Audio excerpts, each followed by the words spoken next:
Halo semuanya, pada kesempatan kali ini saya akan menjelaskan materi tentang rekam medis dan pendokumentasian SOAP. Jadi, pada slide pertama ini kita akan membahas tentang pengertian rekam medis. Jadi, apa itu rekam medis? Nah, rekam medis adalah dokumen yang berisi catatan lengkap mengenai kondisi dan pelayanan kesehatan pasien. Nah, di dalam rekam medis terdapat berbagai informasi penting, seperti identitas pasien, hasil pemeriksaan pasien, pengobatan yang diberikan, serta tindakan dan pelayanan kesehatan lainnya. Untuk rekam medis sendiri memiliki beberapa fungsi penting. Yang pertama, sebagai sumber informasi kesehatan pasien yang dapat digunakan sebagai tenaga kesehatan. Kedua, sebagai dasar dalam pengambilan keputusan terapi oleh tenaga kesehatan. Dan yang ketiga, sebagai bukti bahwa pelayanan kesehatan telah diberikan kepada pasien. Nah, dengan adanya rekam medis ini, yang baik dan lengkap, proses pelayanan kesehatan dapat berjalan lebih terarah dan aman bagi pasien. Nah, yang berikutnya tentang konsep rekam medis terintegrasi. Jadi, rekam medis terintegrasi ini adalah sistem pencatatan yang menggabungkan informasi dari berbagai tenaga kesehatan yang terlibat dalam perawatan pasien. Jadi, tenaga kesehatan tersebut meliputi dokter, perawat, apoteker, dan tenaga kesehatan lainnya, di mana semua catatan perkembangan pasien akan dicatat dalam satu sistem yang sama, yaitu catatan perkembangan pasien terintegrasi atau CPPT. Nah, dengan sistem ini, informasi mengenai kondisi pasien menjadi lebih lengkap, mudah dipantau, dan memudahkan komunikasi antar tenaga kesehatan. Hal ini juga membantu meningkatkan kualitas pelayanan kesehatan kepada pasien. Yang berikutnya mengenai peran apoteker dalam CPPT, di mana apoteker memiliki peran penting dalam pencatatan perkembangan terapi obat pasien. Nah, untuk salah satu tugas apoteker adalah mencatat terapi obat yang diberikan kepada pasien.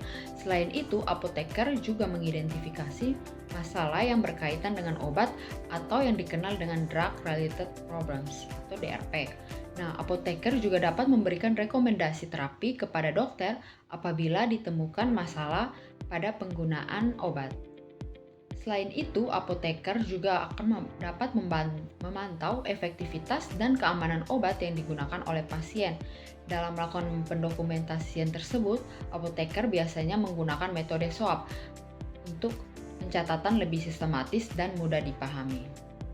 Selanjutnya, penjelasan mengenai metode SOAP dalam pencatatan rekam medis, di mana SOAP merupakan metode pencatatan perkembangan pasien yang terdiri dari 4 bagian utama, yaitu subjektif, objektif, asesmen, dan juga plan.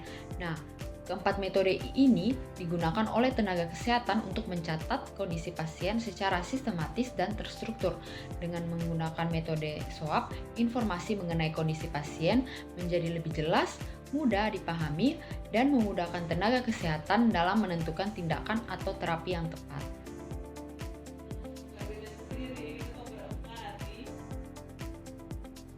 Nah, bagian pertama dari metode SOAP yaitu subjektif, di mana subjektif adalah data yang diperoleh dari pasien atau keluarga pasien melalui wawancara. Nah, data ini biasanya berupa keluhan utama pasien, riwayat penyakit, riwayat penggunaan obat, riwayat alergi obat, serta keluhan efek samping obat. Nah, data subjektif ini akan membantu tenaga kesehatan memahami kondisi pasien berdasarkan apa yang dirasakan oleh pasien tersebut. Yang berikutnya ada objektif, di mana objektif ini adalah data yang diperoleh dari hasil pemeriksaan klinis atau pemeriksaan penunjang.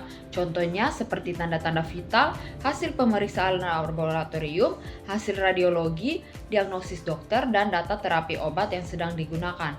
Nah, data objektif sendiri bersifat faktual dan dapat diukur sehingga membantu tenaga kesehatan dalam menilai kondisi pasien secara lebih akurat. Yang ketiga ada asesmen, di mana asesmen ini merupakan tahap analisis dari data subjektif dan juga objektif yang telah dikumpulkan sebelumnya. Nah, pada tahap ini tenaga kesehatan termasuk apoteker sendiri melakukan beberapa hal, seperti yang pertama mengidentifikasi masalah yang berkaitan dengan obat, yang kedua menilai efektivitas terapi, Yang ketiga, menilai kemungkinan efek samping obat. Keempat, mengidentifikasi drug-related problems atau masalah terkait obat. Nah, dengan asesmen yang tepat, tenaga kesehatan dapat menentukan langkah terapi yang paling sesuai bagi pasien. Selanjutnya itu yang terakhir ada plan, di mana plan ini merupakan rencana tindakan yang akan dilakukan berdasarkan hasil asesmen. Jadi contoh plan dalam praktik farmasi klinik antara lain itu memberikan rekomendasi perubahan terapi obat, menyesuaikan dosis obat, melakukan monitoring efektivitas terapi, membantu kemungkinan efek samping obat, dan memberikan edukasi penggunaan obat kepada pasien. Nah, tujuan dari plan ini sendiri adalah untuk meningkatkan keberhasilan terapi sekaligus menjaga keselamatan pasien. Nah, yang berikutnya, rekam medis ini juga memiliki aspek hukum dan etika, sehingga penulisannya harus dilakukan dengan benar. Nah, untuk beberapa hal yang harus diperhatikan dalam penulisan rekam medis, yaitu yang pertama, harus jelas dan mudah dibaca. Yang kedua, lengkap dan akurat. Yang ketiga, ditulis tepat waktu. Dan yang keempat, dapat ditandatangani oleh tenaga kesehatan yang bertanggung jawab. Jika terjadi kesalahan penulisan, kesalahan tersebut tidak boleh dihapus. Untuk cara yang benar adalah dengan mencoret satu garis pada tulisan yang salah, kemudian memberikan paraf dan juga tanggal koreksi. Hal ini dilakukan untuk menjaga keaslian dan keabsahan rekam medis, karena rekam medis dapat menjadi dokumen penting dalam aspek pelayanan kesehatan maupun aspek hukum. Baik, sekian penjelasan dari saya. Terima kasih, semoga bermanfaat.